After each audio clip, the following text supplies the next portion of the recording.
classmate. When did you start with Josh? Josh came to me 4 weeks out of his show last year. It must have been season B because it was exactly 12 months, like almost to the day. I remember he would speak to me in the gym, like constantly. He'd be like, "Oh yeah, I want to come to you for prep. I want to come to you for prep." And I was like, "Cool, no worries. Like, let me know when you're ready." And then I didn't hear from him for a couple of weeks, and then he'd pop up and he's like, "Oh, I'm kind of doing my own thing. I'm just gonna prep myself." And when someone like chooses to prep themselves, like, what are you gonna say? No, don't do it. Like, Yeah. figure it out. Like, you'll be okay. Anyway, came to me at like 4 weeks out, and he was like, "No, I need help." Crazy metabolism, crazy genetics, good muscle bellies. He trains really hard. I'll give him credit for that. Yeah, Like, he does train hard. he trains hard. But he came to me 4 weeks out, and I was like, "Man, we've got to be realistic with our expectations here. I'm good, but I don't know if I'm that good to get you stage ready in fucking 4 weeks." I mean, he Yeah. obviously wasn't fat when he came to me. He'd obviously been in a Yeah. deficit and prepping. Anyway, so I was like, "Look, I'm gonna give you the best that I can, and we'll just go from there." And he ended up second in juniors. This was at the ICN Sydenham show last year, I think. And I said to him, I kind of was happy for him last year, but it almost left a bit of a sour taste in my mouth from a coaching standpoint because I knew what we could accomplish with his physique. With his work ethic and with his physique, I was like, we can do some pretty cool things. He's only 22, 23, I think. He's quite young. He still did all the junior classes, so I know he's at least under 25. I almost begged him to come back to me because I was like, I felt like we had unfinished business. You know, when you have an opportunity with an athlete and you don't get to fulfill the potential of that athlete from a coaching standpoint, you almost feel like you're hard done by. You're like, even if with it, and that's if you miss the peak with an athlete or something goes awry on comp day that's out of your control. Yeah, you really feel like, damn, like we really had a good chance to do something special here, and we couldn't for whatever reason. And it's no one's fault. Like, it's never anyone's fault, especially in a comp prep. So, and to his credit, he was like, "Look, I'm gonna go and do my own thing in the off season, blah blah blah." He likes to film his own content, and like he's pretty big on social media and what have you. So, all the credit to him for doing that kind of stuff. And I said, "If you come to me 4 weeks out again, I'm gonna say no."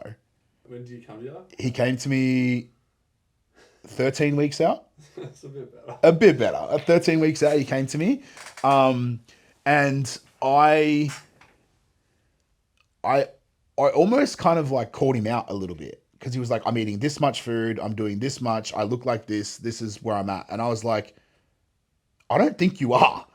Because he was telling me that he was eating over 5,000 calories and he was doing no cardio and he like had striations in his like quad sweep. And I was like, there's no way you're tracking and eating this much food and doing this much output and looking the way that you look. And he's like, "No, I am. I'm like, "All right, we'll see." And from a coaching standpoint, you can see through lies really easily. Yeah. When you've been doing this for long enough, one plus one usually equals two. And it's always interesting because Tom and I will talk about this all the time when an athlete or a client gives you biofeedback or they talk to you through a check-in and they're like, "Oh no, I'm doing this and this and this." And from a coaching standpoint, you look at that and you're like, if you're doing all the things that I'm telling you to do, these results aren't indicative of that. Like, I'm confident enough in my knowledge now that if someone follows the plan, they get results. Unless there's an extreme outlier, unless there's an extreme reason or case where someone's not for whatever reason. But 9 times out of 10, if I'm outlaying a plan for you and you follow that plan to the best of your ability, I am confident that I can get you to where you want to be from a physique standpoint. And 2 weeks in, he was telling me everything he was doing. He was tracking everything from a nutrition standpoint, from a training standpoint, and everything was adding up perfectly. And I'm like, okay, like we're on here. You're not lying to me. You're being honest. You're following the plan. You're checking in when you're supposed to check in. You're communicating with me if there's an issue in any way, shape, or form, and we make changes based off that. So from that, I was like, okay, he's clearly eating this much food. 8 weeks out, consuming over 4,000 calories. Now, that's a pretty ridiculous spot to be in for a natural 21, 22-year-old kid. I remember when we started prep, he'd just been really sick. So he'd lost like 4 or 5 kilos from just like a stomach bug or whatever the case may be. So our plan was to sort of push him back up into like the mid 80 kilo mark.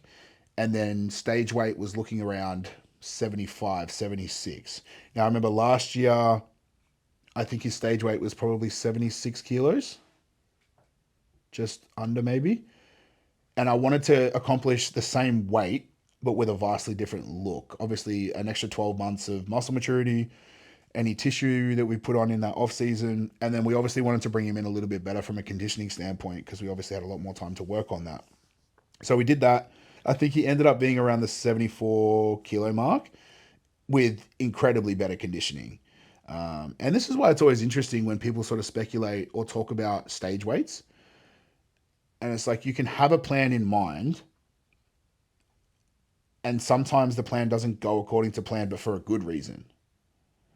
So, for example, we had Tavelin, and I was like, look, maybe we probably need to get you down to like the high 40s, like the low 50 kilo mark, which is tiny when you think about it. And because of the way that she was able to retain her tissue from a training standpoint, we didn't bury her ridiculously in cardio. We obviously did what we needed to do to get into competition, leanness. But, her stage weight was like 53, 54 kilos. And she was like, we're not lean enough because you said we needed to be this weight. And I was like, no, that was my original plan. Like, I don't have a magic crystal ball. I don't know perfectly what people are going to be if they follow the plan. Like, there's always variables that are going to change. So with Josh, he was so focused on like being heavier than last time he was on stage. And that's not always the be all and end all. And I tell everyone, this is the crazy thing about bodybuilding is that you don't wear your weight on stage. You don't wear your body fat percentage on stage. And even if you did, you're not judged on it anyway. You're judged on the package that you present from an objective standpoint of how you look. And that's what bodybuilding and that's what bodybuilders need to understand, that, yeah, we're constantly numbers focused. Like everything is numbers focused, from food to training to cardio to sleep to drugs to supplements. Everything is so numerically focused. You weigh yourself every day. You weigh your food. You're tracked. But numbers don't mean anything in a bodybuilding show. Oh, did Josh lose any strength? Like, where did he go? Not to my knowledge. I think his intensity and his aggression probably diminished a little bit from a general fatigue standpoint. Like everyone should in prep. But I mean, when you look at guys doing it the right way, I know for me, I don't really get a strength drop off until I'm like 4 weeks out. And shit gets really sort of hard. You can get yourself up for a top set, but you're not doing like 3 sets of 12. Like you just don't have the capacity to muster the energy for 3 good sets like that. Yeah. Which is why I think training intensity is so important deep in prep. Is that so many people deep in prep will just remove the intensity and put the volume through the roof because they're like, oh, we've got to burn more calories, so we've got to do more reps, so we've got to do this, and we've got to do this. I would much rather you dominate 45 minutes in the gym and do it with purpose than spend an hour and a half to 2 hours in the gym and just fluff around and be like, yeah, I'm here. Yeah. And this is where, I've had this conversation with a lot of people, both my clients and not my clients, people that I'm just talking to on day-to-day life, is that there's this ticking the boxes mentality, which I'm not for or against in any way, shape or form, but it's the approach in which people take, that it's like, oh, I'm ticking my boxes every day, so I'll be fine. And you can tick the boxes or you can scribble them out. And that's the terminology that I like to use. So like Josh, for example, we will laugh and joke, we'll have a good time, but he knows when it's time to like lock in and do what needs to be done, I'll let him know and he will respond to that. And then as soon as that part's over, then we can go back to like having a laugh and a joke. And then I've got some clients where I've almost got to baby them into scenarios, and that's not a negative. It's just how they respond and how they cope with different scenarios, that I've got to be a little bit gentler and a little bit, almost like coach them with my arm around them. I'm like, it's going to be okay. Like, don't worry about it. Like, we will get through this. And then I've got other people, and I know based on experience that I'm like, you're taking the fucking piss, pull your finger out and do what needs to be done. And, knowing who will respond to that and who won't respond to that, I think is a really big part of coaching. So, perfect example, Josh did bodybuilding and classic. So Josh did bodybuilding and classic on Sunday, and he didn't do as well the bodybuilding classes as he thought he might have. And he plays second. Like, he plays second. But you know what I mean? It's like his expectations were to come in and win. So, like, what do you do with an athlete who is, like, anything apart from the absolute best outcome is a disappointment? What do you do with that as a coach? Perspective is everything. And you know, I had this conversation with Taylin as well, because she was disappointed because she's a competitor and she wants to win. But understanding that you can't cheat time in bodybuilding in any aspect. So for someone doing their first show being upset because they've lost to someone that's done their fifth show, like, make that make sense. 18 years old.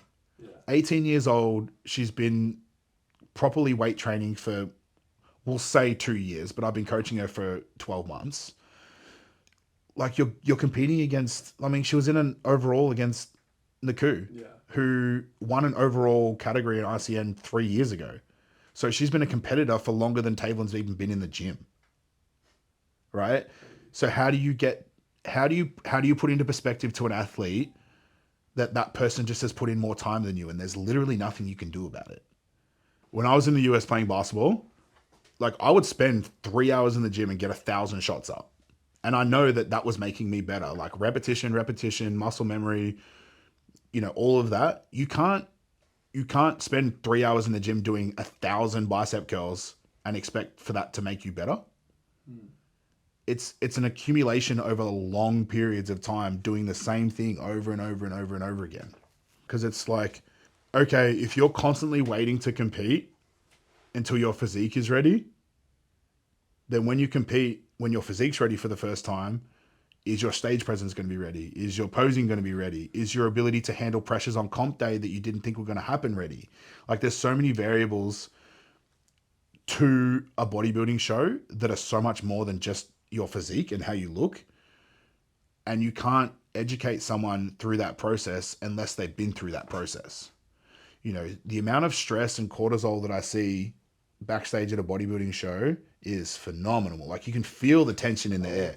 So it's like, yeah, perspective is everything, and your attitude is everything. So, you know, we had Josh backstage after bodybuilding, and he was probably a little bit disheartened and a little bit disappointed with the results that he had from the bodybuilding class. I can't remember exactly what he said, but it was something along the lines of, because we obviously placed second a lot last year, and it was something along the lines of, I guess it's going to be a repeat of last year, or second place again, or we've shit the bed again, or something to that effect. And I was like, no, absolutely not. You're always in control of your outcome. Okay, maybe you're not always in control of your outcome, but you're always in control of what you can do. And I think he might have said something to me about his energy being a little bit down. So, you know, I pulled him aside backstage and I said, what's more important, bodybuilding or classic? And he's like, classic's more important. And I said, when we spoke about peaking for today, I could have picked you for this morning, and we could have been on point for this morning, and we could have just hoped for the best of an afternoon standpoint. And he's like, well, we didn't do that. And I was like, no. So why did you expect to be at your best this morning when we're planning to be at our best for the afternoon? And it's the same in the US when you've got your morning and your night shows, like balancing that peaking protocol, especially for guys. And it's very common in a lot of the natural federations, you know, when people are doing 4, 5, 6 classes, like, how do you balance that look across the entire day? Or if a guy in the IFBB is doing bodybuilding and classic, and then he's got an overall at the end of all the bodybuilding categories, like, how do you balance all of those times on stage to accomplish the best look? So with Josh, I knew for a fact, I knew we were going to be in an overall. I fucking knew it. I woke up that morning, he sent me photos, and I was like, we're on. We've nailed the peak week. Everything's perfect. This is the best he's ever looked. My plan now is to peak him for an overall, which is going to be at, 3:30 in the afternoon, 4 o'clock in the afternoon. And the first time that he was on stage was 10 a.m. So when you've got someone on stage at 10 a.m. and you have all intensive purposes of getting them into an overall at 3:30 in the afternoon, but they've got to compete 3 times in between that changes the game plan dramatically. From a fluid standpoint, from a hydration standpoint, from a sodium standpoint, from a carbohydrate standpoint. You know, being a classic competitor, you want to make sure you can pull a vacuum, so you don't want any stomach distension. So we're not going to fill him up with a ridiculous amount of food. I know Josh personally chews through food really well, to the point like his body is just burning. So for me, it's like, okay, we can put a really good, healthy, decent meal in first thing in the morning. It's not going to digest straight away, so he's not going to be perfectly peaked for the first 2 times on stage. But by the time he's done 3 or 4 posing rounds and we pumped him up a couple of times and we've sprinkled some carbs and some sugars and some electrolytes into his body throughout the day, I know he's going to be on point by the time we walked out for that classic. Any athlete, like, you can't just go to a coach 12 weeks out and expect them to have all the answers, because everybody's body is going to be very different. The longer time you can spend with a coach, the more they can understand how your body's going to respond to different scenarios, and the better educated guesses that they can give you. Let me be very clear. Bodybuilding coaching is guesswork. It's educated guesswork. There's no, I know that if I put in this and this and this, that this is going to be the end result. You just don't know that. So you make educated guesses and then you pivot, or you try something different. So it's like, okay, last year we tried a different peaking protocol. It probably wasn't as good as we perfectly could have been. This week we were able to do like a mock peak week or a mock carb up the week before. We sort of saw how his body responded to that. And I was like, okay, I'm really happy with how much we put in from a food standpoint and the way that the body responded to that. So I know that we can emulate that next week and get a very similar result.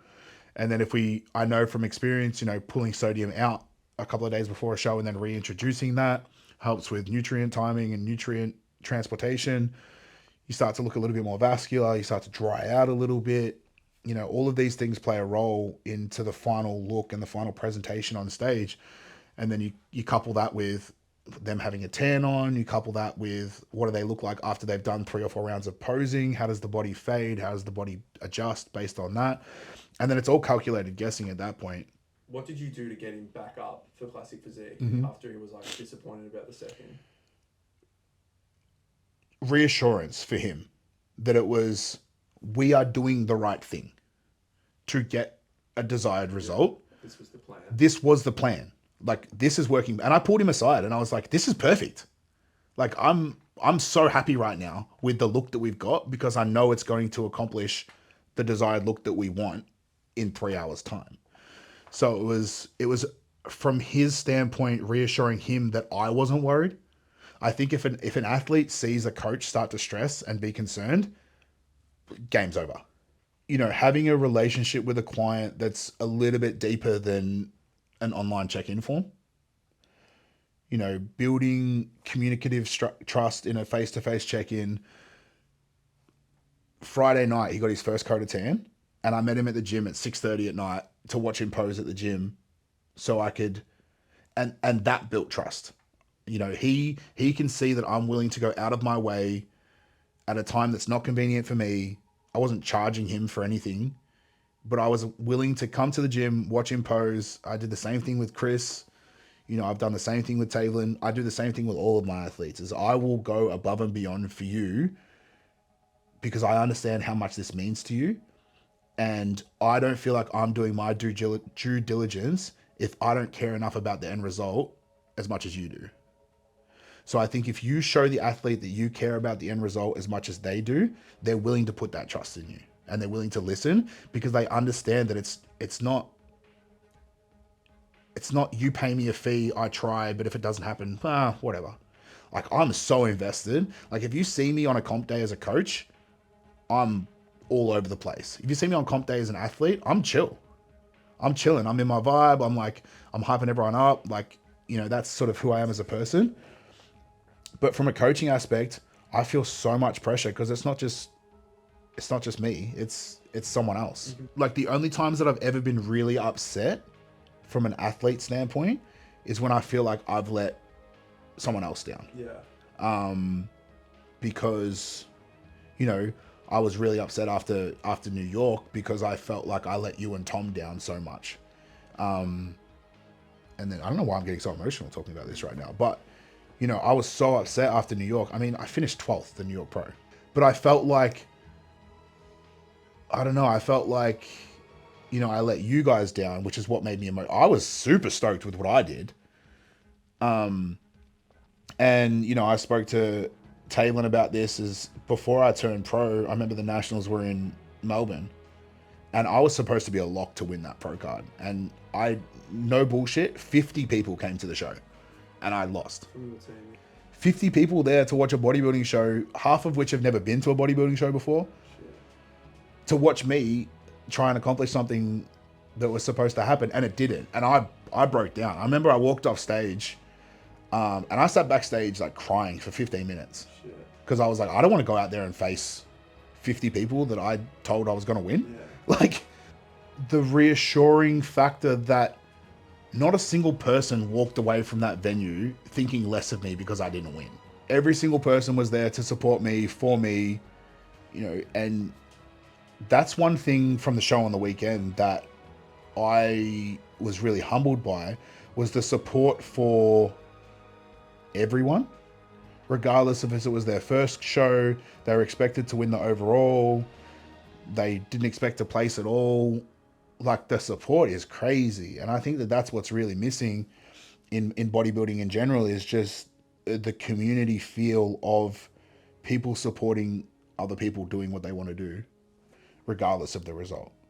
Because if you get so caught up in results from a sport that are completely subjective, like, you're never going to be happy ever. Yeah. What was that like, going from an athlete to now as a coach, to bring that to someone? What's that feel like? That was special for me. So that was my first overall, like, state title. I've had a bunch of class wins, I've had a bunch of second places, but I've never had someone win an overall title. And I think there was so many storylines that went along with it that made it that much more special, because it was, you know, we missed the mark last year because he didn't come to me in time, and, you know, we gelled really well this prep, and we got along really well, and I was really invested. Like, I really wanted him to do well. And this is something that I was explaining to Jess from a coaching aspect. It's that you want your clients to do well for them. You don't want them to do well for you. And I think that's something that really gets lost in translation, is a lot of coaches want their clients to do well because it makes them look good. And, oh, if this client wins, then I'm going to get 3 other clients that are going to come from it. From my perspective, when I see a client working hard and I see a client following the plan, doing everything right, they have all the potential in the world, I want them to be rewarded for their efforts. And that's my main concern.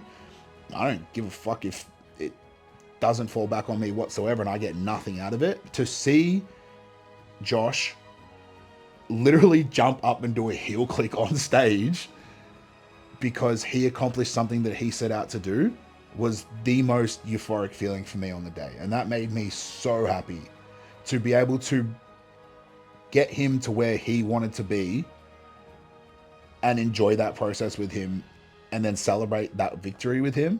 Like, that's probably one of the highlights of my coaching career right there. And, you know, I know, you know, a lot of what I do is around the fact that I'm an athlete first and a coach second, but I think it's 1A and 1B. You know, at this point in time in my life, is I get more satisfaction out of helping someone else accomplish a goal than I do out of accomplishing a goal for myself. And I think if we can be as focused on helping other people win as we are making sure we win, everyone wins in that point of view. And that's something that I pride myself on, for sure.